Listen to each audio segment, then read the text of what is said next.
India dan Malaysia mengecam Cina karena telah memasukkan kedua wilayah negara itu dalam peta barunya yang dirilis pada hari Senin.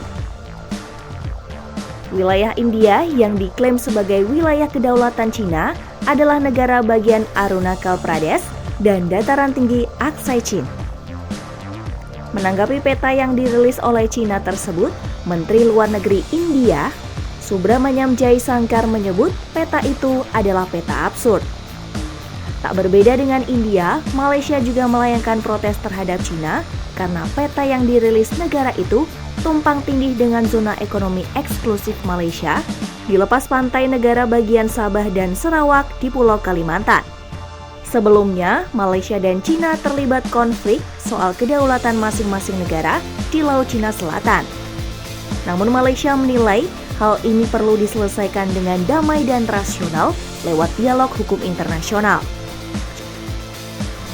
Selain Malaysia dan India, peta yang dirilis Cina itu juga memuat wilayah di Taiwan dan merangsek ke Brunei, Filipina, Indonesia, hingga Taiwan.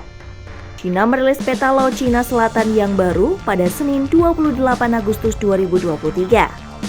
Peta tersebut mencaplok sejumlah wilayah negara sekitarnya seperti wilayah Malaysia dekat Sabah dan Sarawak, Brunei, Filipina, Indonesia, India, dan Vietnam. Cina melalui Kementerian Luar Negeri mengaku pihaknya secara teratur memperbarui dan merilis berbagai jenis peta standar setiap tahun. Cina pun berharap pihak terkait dapat melihat hal ini secara objektif dan rasional. 中方在南海问题上的立场是一贯明确的。中方主管部门每年都会例行更新发布各类型标准地图，旨在为社会各界提供标准地图服务，提高公众规范使用地图意识，希望有关方面客观理性看待。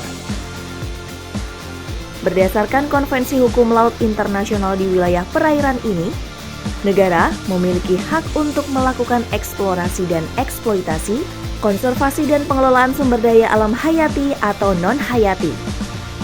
Sebelumnya, Cina dan India juga pernah terlibat konflik dalam kebuntuan militer selama 3 tahun di sepanjang perbatasan kedua negara itu.